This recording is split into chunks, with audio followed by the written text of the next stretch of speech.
Well, investors are going to be watching a lot today when the markets open. They are closely, of course, following President Trump's decision on whether the U.S. will pull out of the Iran nuclear deal. Right now, you've got futures pointing to a lower open ahead of that announcement.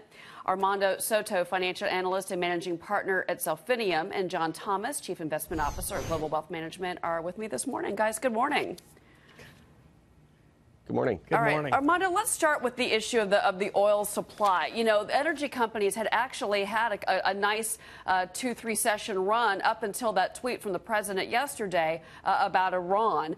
Then you saw energy stocks really fall off in the afternoon. Is that the concern with the energy sector? Because if we get this supply, if we get a cutoff from Iran in oil supplies, I would think that that would actually be a boost.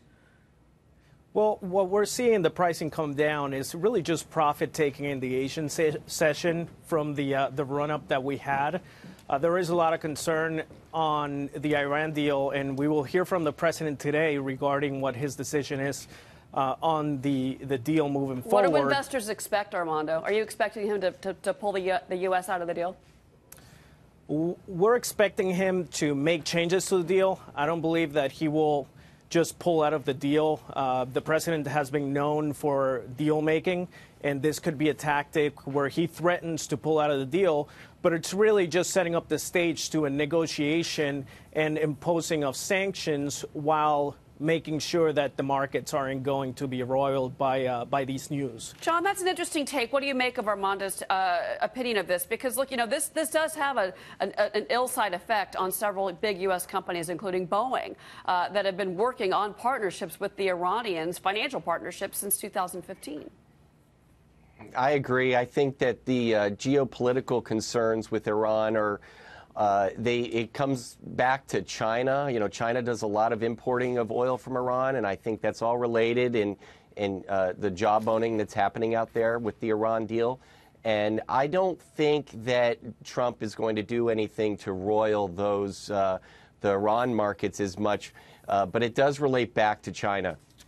Well, you know, it's interesting, too, Armando, because all of this goes back to the U.S. Treasury and how if we do pull back, whether it's, I mean, if we pull out and this opens up a negotiation, that's going to be on the heels of the Treasury, on the back of the Treasury.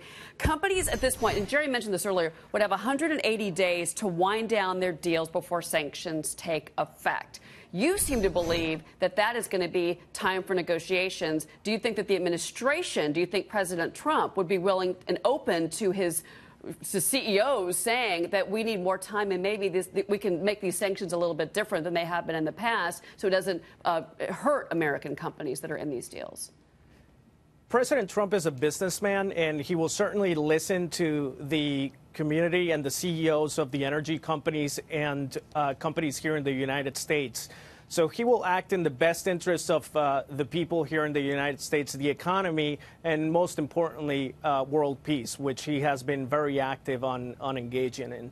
Okay, let's move on to Apple, guys, real quick before I let you go. John, I want to talk about Apple and the stock. We're looking at potentially now, $1 trillion valuation on a company, which has never happened in the history of the stock market. It's fascinating. The stock is down 0.5% in the pre-market. What do you make of the love affair from Warren Buffett of Apple? And do you think that the company still has room to go past $1 trillion in market cap? You know, Apple's doing all the right things. They are expanding their services revenue dramatically. That was a nice beat on earnings from their services standpoint. And, you know, that's a more predictable driver of earnings and future earnings. And so that's, I think, going to add to an expansion in the PE multiple for Apple. So, yes, the forward outlook for Apple has improved based on that services revenue increase. And having a spokesman out there like Warren Buffett can only help a stock like Apple. Oh, no kidding. Yeah, we definitely saw that. And really quick, Armando, $100 billion stock buyback. You've got the ecosystem. You've got the iCloud. You've got iPhone sales. All of that seems to be a winning recipe now. It's really the perfect storm for Apple. They are where they wanted to be. And when you look at Apple as a company, they trade on a fundamental basis. So if we start to see them trade more on a forward earnings basis rather than a past earnings basis, they could easily blow past $1 trillion.